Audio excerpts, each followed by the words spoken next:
Tatkala arah angin politik di parlemen mendorong pilkada lewat DPRD, Presiden Susilo Bambang Yudhoyono sebagai Ketua Umum Partai Demokrat menegaskan setuju pilkada langsung dipertahankan. Berikut adalah cuplikan pernyataan SBY yang mengubah sikap Demokrat.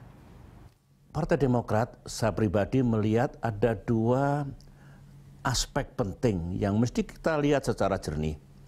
Pertama begini, sistem pemilihan kepala daerah langsung ini sudah berjalan selama 10 tahun. Ya. Rakyat sudah terbiasa. Dan kalau kita lihat benang merahnya, ini juga segaris dengan sistem presidensial, di mana presiden dipilih secara langsung. Berbeda dengan sistem parlementer. Pemimpin, apakah Perdana Menteri ataupun jabatan yang setara, dipilih oleh parlemen, karena rakyat memilih parlemen. Dengan demikian, kalau kita kembali kepada pilihan kita, buah dari reformasi yang kita jalankan selama ini, tentunya pilihan kepala daerah langsung itu mesti kita jaga dan pertahankan. Iya, ini yang mendasari pernyataan Pak Syarif Hasan ya, saya rasa ya, kemudian membuat 10 syarat supaya pilkada langsung dilakukan lebih baik. Tadi kebetulan Pak Romi sudah harus meninggalkan kita, tapi begini, Bang Don, ini kalau sebagian orang mengatakan adalah kesempatan Demokrat untuk berperan lebih aktif di parlemen. Saya setuju dengan statement itu karena entah bagaimana saya kok merasa sikap Demokrat menurut saya unik. Dia bisa ke kiri, bisa ke kanan karena tidak terlalu tight dengan koalisi Merah Putih, walaupun ke koalisi Jokowi JK juga kita tidak lihat ada potensi untuk segera maju begitu. Tetapi yang ingin saya lihat malah lebih jauh dari itu. Saya ingin mengapresiasi sikap SBY kalau ini genuine, dan saya berharap bahwa ini genuine. Rasanya dia tidak mau tinggalkan jejak yang jelek ketika mengakhiri pemerintahan lalu kemudian mengalihkan pemilihan langsung itu ke DPRD. Sikap ini positif dan saya rasa benar Mas Rapot tadi yang melihat memang tekanan sosial media itu berlangsung selama 3 hari atau 4 hari terakhir kepada Pak SBY, karena saya tahu bagaimana kelompok-kelompok itu memang sengaja melakukan itu, dan bukan tentu ini mengerahkan itu karena memang ada kesadaran yang umum untuk mengatakan ini civil society yang menurut saya pantas begitu. Lalu kemudian suara-suara di luar sudah sangat kuat di luar dari melalui sosmed itu ya.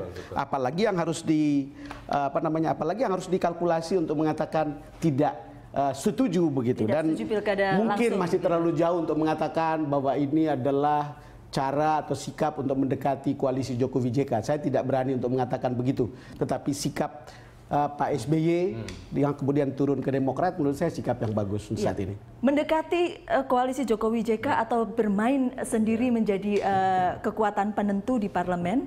Ya, saya kira keinginan untuk bergabung itu ada menurut saya ya, terbuka kemungkinan itu. Nah, lepas dari itu upaya untuk bisa menjadi sebuah kelompok yang menjadi pendulum penyeimbang di Senayan juga sesuatu yang saya kira menjadi tujuan jangka panjang Pak SBY. Karena itu dinyatakan Pak SBY dalam statementnya soalnya. Problemnya kan begini, selama ini hubungan antara Pak SBY dengan Bu Mega, antara Partai Demokrat dengan PDI Perjuangan itu kan tidak terlalu hangat begitu.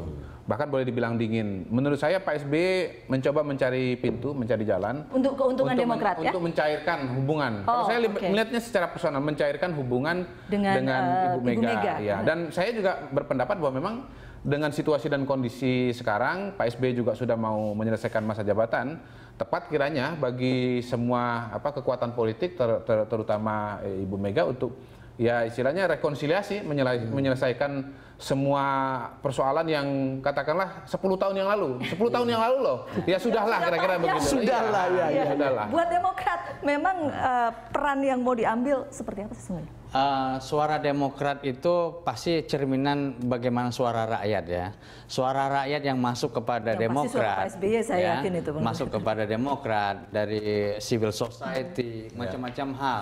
Menjadi pertimbangan artinya begitu ya? Ya, menjadi pertimbangan karena ya Demokrat ada kan karena ada suara rakyat ya. Artinya bahwa kami tidak bisa tutup telinga, tutup mata terhadap perkembangan dinamika masyarakat yang ada. Ini kan alam demokrasi ya yang terbuka dan semua berkata begitu. Seperti saya katakan, ribuan mention ke sosmednya Pak SBY. Ya, dan kemudian juga tulisan-tulisan dari pakar, dari pengamat, komentar-komentar di media massa, dan kemudian juga headline di media massa. Termasuk di televisi ya. Nah, yang seperti Berita Satu juga kan kelihatan pilihannya langsung juga gitu ya. Maksud saya bahwa kami ini kan nggak berada di ruang yang vakum gitu ya. Tetapi ya itulah dinamikanya. Makanya kami menginginkan kalau itu nanti kami siap untuk yang langsung dengan perbaikan 10 hal tadi. 10 hal tadi itu kalau misalnya benar-benar diakomodasi di dalam draft yang disampaikan oleh pemerintah nanti Selasa depan dan raker tanggal 23 ya, Mendagri nanti, saya kira juga teman-teman dari koalisi Merah Putih juga akan mempertimbangkan hal ini ya. Jadi, kan bukan sesuatu itu kita senang atau tidak senang dia karena warnanya merah atau biru kan begitu. Bukan karena itu. Kontennya, isinya kan. Tapi draft dari pemerintah yang 2 versi draft itu belum sempat dibaca oleh para anggota dewan ya? Ya belum. Nanti ini kan ada tim Mus sama tim Sin belum bertemu nanti kan. Jadi masih betul-betul masih panjang karena masih harus lihat juga draft pemerintah seperti apa Bang Dodi. Iya, memang juga apakah memang Jokowi serius dengan tawaran 2 menteri Partai Demokrat. kita tidak bicara itu. Nah, kalau yang itu saya boleh komentar ya. Nah, kalau yang seperti itu bahwa kami tidak tergiur dengan embel-embel gitu ya, bahwa nanti ada kader kami yang mau diambil oleh Pak Jokowi begitu ya. Silakan, ya itu silakan aja, tetapi dia mewakili dirinya sendiri, bukan institusi. Kalau institusi kami 2 periode itu di dalam pemerintah ya, itu kan sudah cukup dan kami dihukum kemarin di dalam pemilu legislatif kemarin ya. Kami ada ruang untuk memperbaiki diri. Istilahnya itu loh. Kemarin kami dihukum dalam pemilu kemarin. Iya, kan dari juara 1 menjadi juara 4. Iya. Kesadaran itu menarik sebagai politisi dan sebagai kita sebagai orang lihat. Itu betul. Yang ingin saya katakan ya, memang manuver politik akan terjadi beberapa hari ini. Kan dulu kan koalisi sebetulnya dulu itu kan PDIP tidak setuju dengan pilkada langsung sebetulnya. Sebaliknya sekarang dia mendorong itu. PKS dulunya menyetujui pilkada langsung, justru tidak menyetujui pilkada melalui DPRD, dan itu menjadi menarik. Kan ini hanya mencerminkan bahwa ini berjalan sesuai dengan kepentingan yang terjadi pada saat ini. Kemungkinan-kemungkinan itu. Makanya menurut saya SBY menjadi penentu, Mas. Sangat. Dia kalau mendeliver pilkada langsung, ini menurut saya salah satu legitimasinya. Argumennya jelas.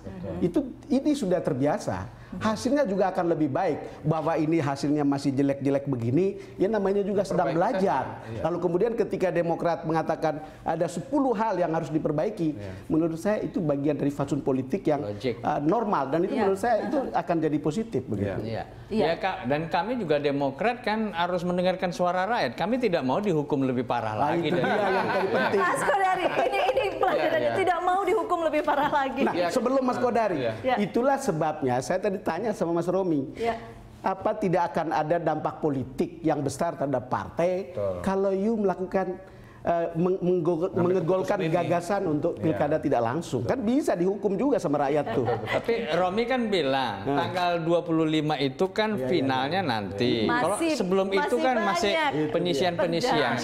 Ya kan? Bang, coba satu contoh, Piala Dunia. Abang termasuk menjagokan Brazil juara dunia. Itu betul. Tersungkur dia di semifinal. Di perempat final. Begitu loh. Kalau P3 ya Mas Romi, memang perasaan suasana psikologinya beda dengan Ramadan Pohan, dengan Partai Demokrat. Partai Demokrat tuh jadi partai besar, pernah menang pemilu.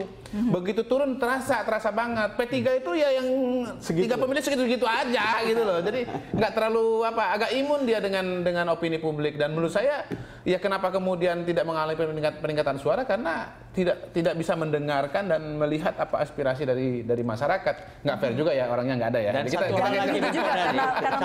satu hal lagi Bung Kodari, dengan posisi Demokrat yang seperti ini kembali menegaskan yang sudah disampaikan oleh Pak SBY. Kami itu tidak ke kiri, tidak ke kanan.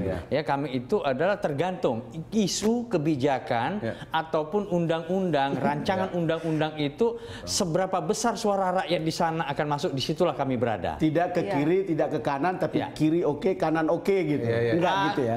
Jembatan. Tergantung daripada isunya. Itu betul. Ya, nggak bisa dong misalnya kiri kanan oke gitu. Tidak ada. Itu bukan Demokrat. Ada koalisi merah, ada koalisi merah putih, jembatan warnanya biru. Gitu. Yang pasti pernyataan Pak SBY adalah yang pasti pernyataan Pak SBY adalah mendengarkan apa rakyat, manfaatnya buat rakyat. Kalau tidak salah itu deh. Jadi yang mana yang lebih bermanfaat buat rakyat, itulah yang kata artinya terlihat bagaimana Demokrat bermain sebagai kingmaker ya. Kingmaker, betul. Itu poinnya. Iya. Bagaimanapun tanggal 25 masih beberapa waktu lagi. Mas Kodari, saya boleh dapatkan closing statement-nya? Ya, kalau menurut saya bahwa memang dengan pernyataan Demokrat hari ini itu situasi berubah. Karena per hari ini Demokrat masih adalah fraksi terbesar, dan angkanya kalau kemudian Demokrat itu mendukung pemilihan langsung itu, maka kubu pemilihan langsung itu menjadi besar sekali. Itu pertama. Yang kedua, saya kira memang ini semua disebabkan oleh kesadaran Pak SBY. Beliau adalah presiden yang terpilih melalui mekanisme pemilihan langsung 2 kali. Dan saya kira beliau menyadari kalau tidak lewat mekanisme pemilihan langsung, ya hampir tidak mungkin beliau jadi presiden. Jadi hemat saya, di akhir masa jabatannya dan dengan alasan-alasan itu, maka Pak SBY akan meninggalkan warisan yang anggun, warisan yang tepat bagi bangsa dan negara ini, yaitu tetap melanjutkan pemilihan langsung lewat pilkada lewat masyarakat. Ya. Mas Ramadan. Nah, kalau di kami, bahwa kami tetap mencermati suara publik, suara rakyat ya. Dan itu menjadi acuan pemandu kami di dalam mengambil keputusan.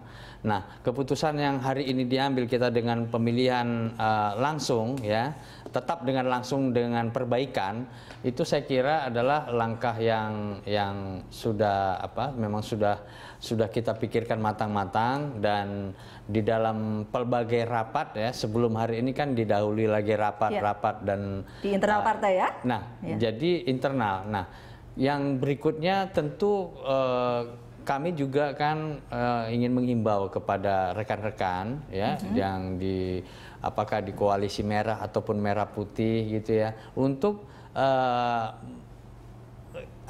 untuk ya tidak sampai ya memusuhi kami hanya gara-gara putusan seperti ini gitu. ya.